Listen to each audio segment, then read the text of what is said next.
পরিবেশ রক্ষা এবং নিরাপদ জীবনের জন্য কঠোর পদক্ষেপ নিতে গিয়ে মানিকগঞ্জে অবৈধ ইটভাটার বিরুদ্ধে মোবাইল কোর্ট অভিযান পরিচালিত হয়েছে।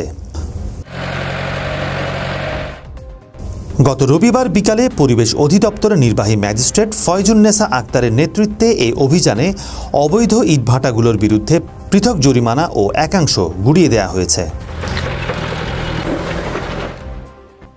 এই অভিযানে মানিকগঞ্জ সদর ও সিংগাইর উপজেলার অ্যামিকা ব্রিক্স এবং একতা ব্রিক্সকে ৩ লক্ষ করে মোট ৬ লক্ষ টাকা জরিমানা করা হয়েছে। অবৈধ ইটভাটার বিরুদ্ধে কঠোর পদক্ষেপ নেয়ার মাধ্যমে পরিবেশ দূষণ বন্ধ এবং এলাকাবাসীর স্বাস্থ্য সুরক্ষায় এটি একটি বড় পদক্ষেপ। একই সঙ্গে মেসার্স রাকমান ব্রিক্স সহ ৩টি ইটভাটার একাংশ এক্সকেভেটর দিয়ে গুড়িয়ে দেওয়া হয়েছে।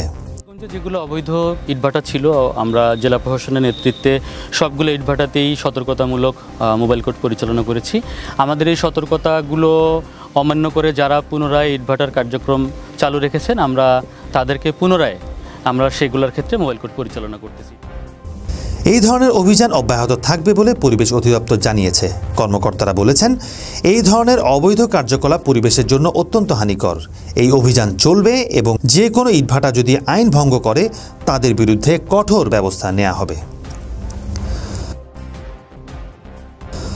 পরিবেশ রক্ষা আমাদের সকলের দায়িত্ব।